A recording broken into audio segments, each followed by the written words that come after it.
Hi students, today we discuss some important topics. This name is continuous and discrete. It is very important for mathematics and physics students.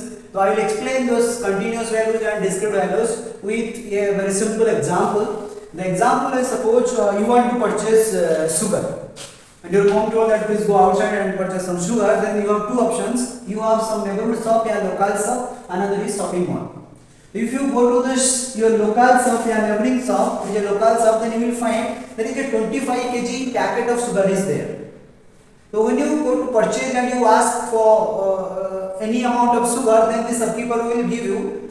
Example, suppose if you want 1 gram of sugar, then the shopkeeper can bring 1 gram from the packet and he can give you. If you want for 1.5 gram also, the shopkeeper can give you. That means any amount up to 25 kg, the shopkeeper can give you if you want. But similarly, if you go to the shopping mall, then in shopping mall you will find there will be no packet, big packet. There is very small packet having 500 gram, 500 gram, 500 gram packets. If you ask for some grams, suppose 250 gram of sugar for the shopping mall, then the sales boy will tell, no, we don't have this 250 gram. You have to choose either 500 gram or 1 kg or 1.5 kg. That means here you can find here any continuous amount you can choose for the local shop, but here you have to choose in terms of packet.